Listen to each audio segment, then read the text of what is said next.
আসসালামু আলাইকুম।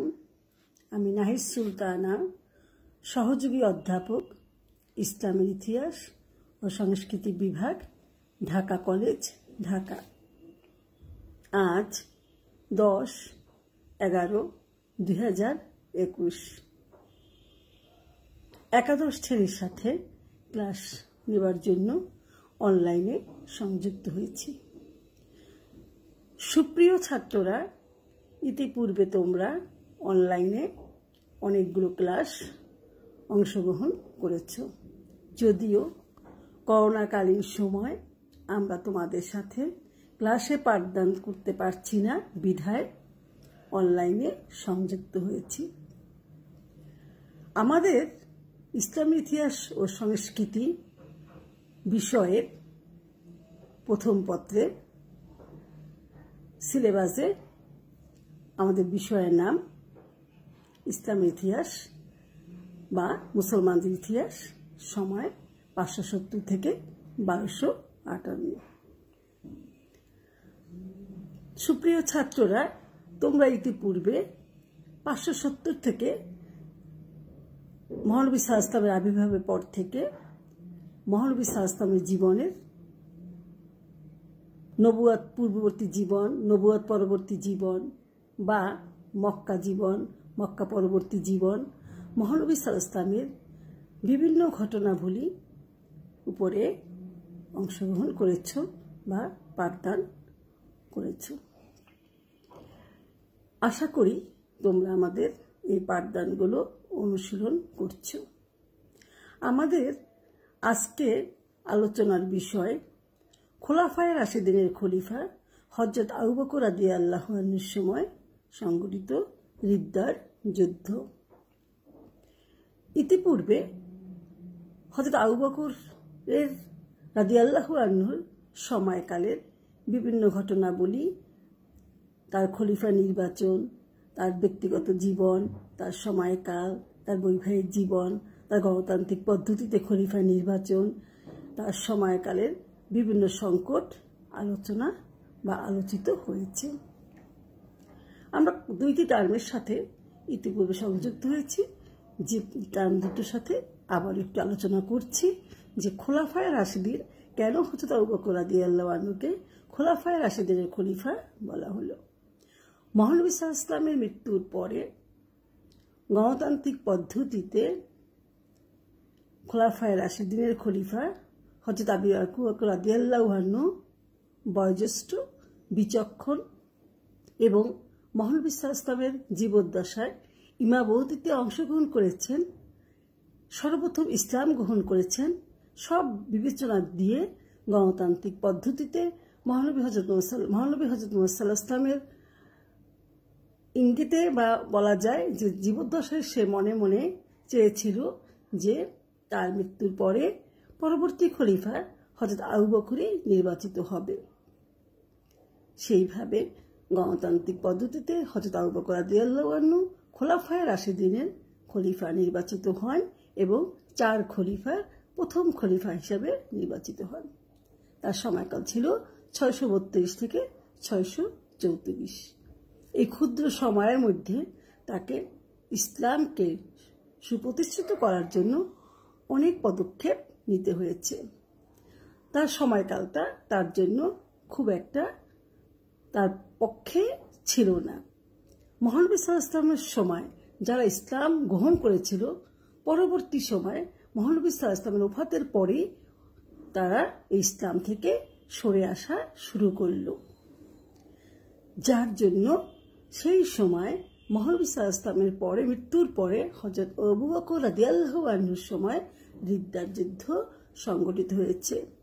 তো আমরা খোলাফায়ে রাশিদিন সম্বন্ধে বুঝতে পেরেছি যে এই যে 632 থেকে মহানবী সাল্লাল্লাহু আলাইহি ওয়াসাল্লামের ওফাতের পরে 661 পর্যন্ত যে সময়কালটা অতিক্রান্ত হয়েছে তাই হলো ইসলামের ইতিহাসে খোলাফায়ে রাশিদিন।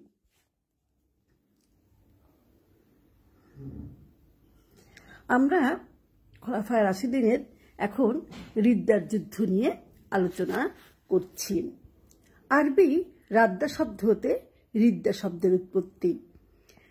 এর অর্থ হলো প্রত্যাবর্তনকরণ। হযরত মুহাম্মদ সাল্লাল্লাহু আলাইহি ওয়াসাল্লামের ইন্তেকালের পরে যে সমস্ত নবমুসলিম ইসলাম ধর্ম ত্যাগ করে তার পূর্ব ধর্মে প্রত্যাবর্তন করেছিল, তারা যাতে প্রত্যাবর্তন না করে সেজন্য তাদের বিরুদ্ধে যে আন্দোলন পরিচালিত হয় ইসলাম ইতিহাসে তা রিদ্দা আন্দোলন বা স্বধর্ম ত্যাগ আন্দোলন নামে পরিচিত। আবু বকর রাদিয়াল্লাহু আনহু রিদ্দাকারীদের বিরুদ্ধে যে যুদ্ধ পরিচালনা করে তা রিদ্দার যুদ্ধ নামে পরিচিত। রিদ্দার আন্দোলন বা যুদ্ধের কারণ কি? আমরা দেখি কয়েকটি কারণে রিদ্দার যুদ্ধ সংঘটিত হয়েছে। প্রথমত কারণ হলো ইসলামের ব্যাপক প্রচারের অভাব, দ্বিতীয়ত নৈতিক আইনের কঠোরতা, তৃতীয়ত আরববাসীদের বিরুদ্ধাচরণ, চতুর্থত গণতন্ত্রের বিকাশ, পঞ্চমত মদিনার প্রাধান্য, ষষ্ঠত জাকাত প্রথা রহিত করার জন্য এবং সপ্তম ইমানি দৃঢ়তার অভাব। আর একটা কারণ ছিল ভণ্ড নবীদের প্ররোচনা এবং অমুসলিমদের উস্কানি। এখন দেখো ইসলামের ব্যাপক প্রচারের অভাব কি হলো? হযরত মুহাম্মদ সাল্লাল্লাহু আলাইহি ওয়াসাল্লামের নবুয়ত পাওয়ার পর তার ইন্তেকাল পর্যন্ত অধিকাংশ সময় তিনি কুরাইশ ও ইহুদিদের সাথে সংঘর্ষে ব্যয় করেন। কাজে তিনি জীবিত থাকাকালীন সময়ে স্বল্পতা বা অনুন্নত যোগাযোগ ব্যবস্থা এবং প্রচার কার্যের অভাবের জন্য সমগ্র আরববাসীকে ইসলাম ধর্মে দীক্ষিত করতে সক্ষম হননি। যারা ইসলাম ধর্ম গ্রহণ করেছিল তাদেরও ধর্মের প্রতি ঈমান এ স্বল্প সময়ের মধ্যে সুদৃঢ় করতে পারেনি। ফলে হযরত মুহাম্মদ সাল্লাল্লাহু আলাইহি ওয়াসাল্লাম ইন্তেকালের সাথে সাথে তারা ইসলাম ধর্ম ত্যাগ করে পূর্বের ধর্মে ফিরে যেতে থাকে। 2. নৈতিক আইনের কঠোরতা। ইসলামের বিধিনিষেধ, কঠোর নৈতিক অনুশাসন ও সুশৃঙ্খল জীবনযাপন নবমুসলিমরা সহজভাবে মেনে নিতে পারেনি। ফলে দুর্বল ঈমানের অধিকারীরা ইসলাম ধর্ম ত্যাগ করতে থাকে। তৃতীয়ত আরববাসীদের বিরুদ্ধাচরণ। ইসলাম ধর্ম আরবের ধর্মীয়, সামাজিক, অর্থনৈতিক জীবনে বিশাল পরিবর্তন এনেছিল, কিন্তু আরবরা এ পরিবর্তনে অভ্যস্ত না থাকায় ইসলামের প্রবর্তক হযরত মুহাম্মদ সাল্লাল্লাহু আলাইহি ওয়াসাল্লামের ইন্তেকালের সাথে সাথে সবকিছু শেষ হয়ে গেছে মনে করে পূর্বের ধর্মে ফিরে যেতে থাকে। 4. গণতন্ত্রের বিকাশ। আরবের গোত্রসমূহ নিজ নিজ নেতার আদেশ মেনে চলত। হযরত মুহাম্মদ সাল্লাল্লাহু আলাইহি ওয়াসাল্লাম তার জীবনকালে আরবের বিভিন্ন গোত্রের প্রতিনিধিবৃন্দ তার নিকট এসে আনুগত্য স্বীকার করে ইসলাম ধর্ম গ্রহণ করে এবং আরববাসীরা মনে করে যে তাদের গোত্রপ্রধানরা ইসলাম গ্রহণ করেছে, তাদেরও ইসলাম ধর্ম গ্রহণ করা হয়ে গেছে। কারণ গোত্রের সাধারণ সদস্যরা তাদের নেতাদের অন্ধের মতো অনুসরণ করত। কিন্তু যখন সমগ্র আরবে গণতন্ত্রের প্রভাব বিস্তার লাভ করে তখন বিভিন্ন গোত্রের সদস্যগণ তাদের নেতাদের অন্ধ অনুসরণ থেকে বিরত থাকে এবং স্ব ধর্ম পালন শুরু করে। পঞ্চমত মদিনার প্রাধান্য। হযরত মুহাম্মদ সাল্লাল্লাহু আলাইহি ওয়াসাল্লাম রাষ্ট্র প্রতিষ্ঠা করতে মদিনাতে যখন রাজধানী স্থাপন করে, কিন্তু মদিনার প্রাধান্য ও কর্তৃত্ব আরবের এক শ্রেণীর লোক, বিশেষ করে কিছু সংখ্যক মক্কাবাসীর মধ্যে তীব্র অসন্তোষ সৃষ্টি করে। হযরত মুহাম্মদ সাল্লাল্লাহু আলাইহি ওয়াসাল্লাম এ সময় তারা নীরব থাকলেও তার ইন্তেকালের পর মদিনার প্রভাব খর্ব করার জন্য সুযোগ গ্রহণ করতে থাকে। ষষ্ঠত জাকাত প্রদান। জাকাত ইসলামী রাষ্ট্রের অন্যতম আয়ের উৎস এবং ইসলামী 5টি স্তম্ভের অন্যতম স্তম্ভ, কিন্তু জাকাত প্রদান আরবদের নিকট বিশেষ করে নবমুসলিমদের অসহনীয় ছিল, কারণ তারা কোনো সময় জাকাত প্রদান করে নাই বলে তারা মনে করেছিল জাকাত প্রদান তাদের ব্যক্তিগত স্বাধীনতার উপর হস্তক্ষেপ এবং জাকাত প্রদানে সম্পদ কমে যায়। এজন্য তারা জাকাত প্রদানে অস্বীকার করে এবং ইসলামের সাথে সম্পর্ক ছিন্ন করতে থাকে। সপ্তমতম কারণ আমরা দেখতে পাই যে ইমানি দৃঢ়তার অভাব। হযরত মুহাম্মদ সাল্লাল্লাহু আলাইহি ওয়াসাল্লামের ইন্তেকালের পরে কিছু কিছু আরবের অধিকাংশ লোক ইসলাম গ্রহণ করে। কাজে এই অল্প সময়ের মধ্যে নবমুসলিমরা ইসলামের আদর্শ ও সৌন্দর্যকে মনে প্রাণে গ্রহণ করতে পারেনি। ফলে ইসলামের প্রতি তাদের ঈমানের সুদৃঢ় হয়নি। সেজন্য হযরত মুহাম্মদ সাল্লাল্লাহু আলাইহি ওয়াসাল্লামের ইন্তেকালের পর তারা পূর্বের ধর্মে ফিরে যেতে থাকে। পরবর্তী সময় দেখা যায় ভণ্ড নবীদের প্ররোচনা। রিদ্দার যুদ্ধের অন্যতম কারণ ছিল ভণ্ড নবীদের প্ররোচনা। আমরা ইতিপূর্বে জানতে পেরেছি যে মহানবী সাল্লাল্লাহু আলাইহি ওয়াসাল্লামের ইসলামের প্রচারের পরে কিছু ভণ্ড নবীদের আবির্ভাব ঘটেছিল। ভণ্ড নবীরা নবুয়তকে লাভজনক মনে করত এবং নবুয়তকে তারা একটা প্রতিষ্ঠান মনে করত। তাই তারা ইসলামের বিরুদ্ধে আরব জনসাধারণকে উত্তেজিত করে সমর্থন লাভের চেষ্টা করে। পাশাপাশি অমুসলিমদের উস্কানি ছিল। অমুসলিম ইহুদি ও খ্রিস্টানরা ইসলামের প্রাধান্যকে সহ্য করতে পারেনি। তারা সবসময় ইসলামের ক্ষতি সাধনে ব্যস্ত ছিল। ফলে তাদের উস্কানিতে অনেক মুসলিম ইসলাম ধর্ম ত্যাগ করে পূর্বের ধর্মে ফিরে যেতে থাকে। আমরা রিদ্দার যুদ্ধের কারণগুলো মোটামুটি তোমাদের সাথে আলোচনা করছি। হযরত আবু বকর রাদিয়াল্লাহু আনহুর সামনে রিদ্দার যুদ্ধ দমনের জন্য তিনি সেনাপতি নিয়োগ করেন এবং রিদ্দার আন্দোলন মোকাবিলা করার জন্য মদিনার সেনাদলকে সে 11টি ভাগে বিভক্ত করে এবং প্রত্যেকটি সেনাদলকে একজন অভিজ্ঞ সেনাপতির অধীনে ন্যস্ত করে আরবের বিভিন্ন অঞ্চলে প্রেরণ করেন। সেনাদলগুলো ছিল খালিদ বিন ওয়ালিদকে তুলাইহা এবং পরে মালিক বিন নোবায়রার বিরুদ্ধে। 2. ইকরামা বিন আবি জেহেল রাদিয়াল্লাহু আনহুকে ভণ্ড নবী মুসাইলামার বিরুদ্ধে। 3. আব্দুল্লাহ ইবনে জুবাইর রাদিয়াল্লাহু আনহুকে ভণ্ড নবী আসাদ আনসির বিরুদ্ধে। 4. মুহাজির বিন আবি উবাইয়াকে ইয়েমেন এবং হাজরামাউতে। 5. আল আলা রাদিয়াল্লাহু আনহুকে বাহরাইনে, হানিফকে মাহারা ও উমানে, আমর রাদিয়াল্লাহু আনহুকে খোজা সম্প্রদায়ের বিরুদ্ধে, খালিদ ইবনে সাউদ রাদিয়াল্লাহু আনহুকে সিরিয়াতে, তালা রাদিয়াল্লাহু আনহুকে সালাম গোত্রের বিরুদ্ধে, জুবাইর রাদিয়াল্লাহু আনহুকে হাওয়াজিন গোত্রের বিরুদ্ধে এবং সেনাপতি উসামাকে মদিনা শহর রক্ষার দায়িত্বভার অর্পণ করেছিলেন।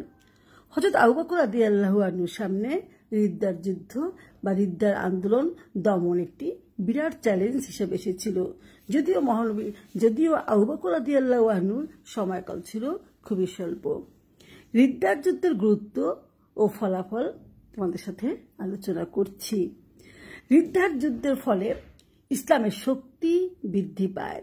রিদ্দার যুদ্ধে মুসলমানরা জয়লাভ করে ইসলামের শক্তি বহুগুণে বেড়ে যায় এবং আরব দেশের ভিতর ও বাহিরে ইসলামের শক্তি সম্পর্কে অমুসলিমদেরকে আতঙ্কিত করে তোলে। 2.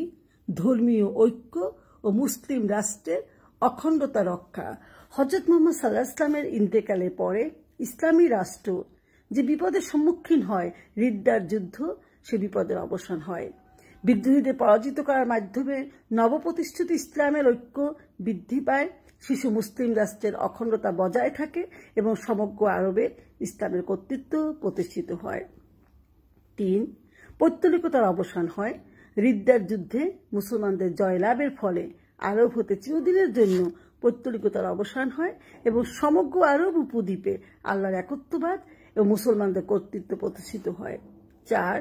ইসলামের স্তম্ভ জাকাত রক্ষা ও মুসলিম রাষ্ট্রের আয় বৃদ্ধি পায়। রিদ্দার যুদ্ধের ফলে ইসলামের 5টি স্তম্ভের অন্যতম স্তম্ভ জাকাত ইসলামের স্তম্ভ হিসেবে রক্ষা পায়। জাকাত প্রদানে ইসলামী রাষ্ট্রের আয় বৃদ্ধি পায়। বিভিন্ন ব্যক্তি, গোত্র ও সম্প্রদায়ের নিকট হতে জাকাত সংগ্রহের ফলে রাষ্ট্রের অর্থনৈতিক সংকট কেটে যায়। 5. আল কোরআন সংকলন শুরু হয়। রিদ্দার যুদ্ধে রক্তক্ষয়ী ইয়ামামার যুদ্ধে মুসলমানদের 300 কোরআনের হাফেজ শহীদ হয়। এতে অধিকাংশ হাফেজের মৃত্যু এবং ভবিষ্যতে বিভিন্ন যুদ্ধে আরও হাফেজ শহীদ হতে পারে এ চিন্তা করে আবু বকর রাদিয়াল্লাহু আনহু হযরত মুহাম্মদ সাল্লাল্লাহু আলাইহি ওয়াসাল্লামের প্রধান ওহী লেখক জায়েদ বিন সাবিত রাদিয়াল্লাহু আনহুর নেতৃত্বে কোরআন সংকলনের কাজ শুরু করেন। 6. সামরিক নেতাদের আবির্ভাব ঘটে। রিদ্দার যুদ্ধের ফলে ইতিহাসখ্যাত সেনাপতিদের আবির্ভাব হয়। যে সমস্ত ব্যক্তিরা রিদ্দার যুদ্ধে সেনাপতি দায়িত্ব পালন করে, যেমন খালিদ বিন ওয়ালিদ রাদিয়াল্লাহু আনহু, ইকরামা, মুহাজির প্রমুখ, তারা পরবর্তীতে মুসলিম রাজ্য বিস্তারে গুরুত্বপূর্ণ ভূমিকা রাখে। 7. রাজ্য বিস্তারের সূচনা। পারস্য ও রোমানরা রিদ্দাকারীদের সাহায্য করার কারণে আবু বকর রাদিয়াল্লাহু আনহু রিদ্দাকারীদের দমন করে পারস্য, রোমান, যে সাম্রাজ্যটা বাইজেন্টাইন সাম্রাজ্য নামে পরিচিত ছিল, তাদের বিরুদ্ধে অভিযান করেন। এর ফলে আরবের বাহিরে মুসলমানদের রাজ্য বিজয়ের শুভ সূচনা শুরু হয়। তো আমরা দেখতে পাই যে রিদ্দার যুদ্ধ একটি ঐতিহাসিক যুদ্ধ, যে যুদ্ধের কারণে ইসলাম পৃথিবী থেকে বিনষ্ট হয়ে যাওয়ার যে চক্রান্ত শুরু হয়েছিল সেখান থেকে আবার ফিরে আসে। কোনো কোনো ঐতিহাসিকরা রিদ্দার যুদ্ধের সমালোচনা করেছেন। ঐতিহাসিক খলিফা আবু বকর রাদিয়াল্লাহু আনহুর খেলাফতকালে সংঘটিত রিদ্দার যুদ্ধকে সরতর্মত্যাগীদের বিরুদ্ধে যুদ্ধ বলে স্বীকার করেন, কিন্তু ঐতিহাসিক বেকার এর মত সমর্থন করেন না। তার মতে বিদ্রোহীরা কখনো আন্তরিকতার সাথে ইসলাম ধর্ম গ্রহণ করেনি। তারা হযরত মুহাম্মদ সাল্লাল্লাহু আলাইহি ইসলামের বিরাট ব্যক্তিত্বকে ভয় করত বলে প্রকৃতপক্ষে ইসলাম গ্রহণ না করে নিশ্চুপ ছিল। হযরত মুহাম্মদ সাল্লাল্লাহু আলাইহি ইসলামের ইন্তেকালের পরে তারা স্বীয় ধর্মের প্রতি প্রকাশ্য হয়ে মত প্রকাশ করে, কিন্তু বেকারের এই মত গ্রহণযোগ্য নয়। যারা একবার মুখে ইসলাম গ্রহণ করে তাদের ইসলাম থেকে ফিরে আসার কোনো উপায় থাকে না। ইসলাম শান্তির ধর্ম। আমরা রিদ্দার যুদ্ধ থেকে আমাদের আলোচনাগুলো তোমাদের সামনে তুলে ধরলাম। আশা করি তোমরা আমাদের এই আলোচনা থেকে উপকৃত হবে। সুপ্রিয় ছাত্ররা, তোমরা বইয়ের সাথে সম্পৃক্ত থাকবে, পড়াশোনা করবে, পরবর্তী আলোচনা তোমাদেরকে জানিয়ে দেওয়া হবে এবং আমরা তোমাদের সাথে আবারও অনলাইনে সংযুক্ত হব। তোমরা ভালো থাকো। করোনাকালীন সময় বাসায় বসে পাঠদান করো। কলেজ খুলে গেলে আমরা আবার ক্লাসে তোমাদের সাথে পাঠদান করব। আশা করি তোমরা ভালো থাকবে। আসসালামু আলাইকুম।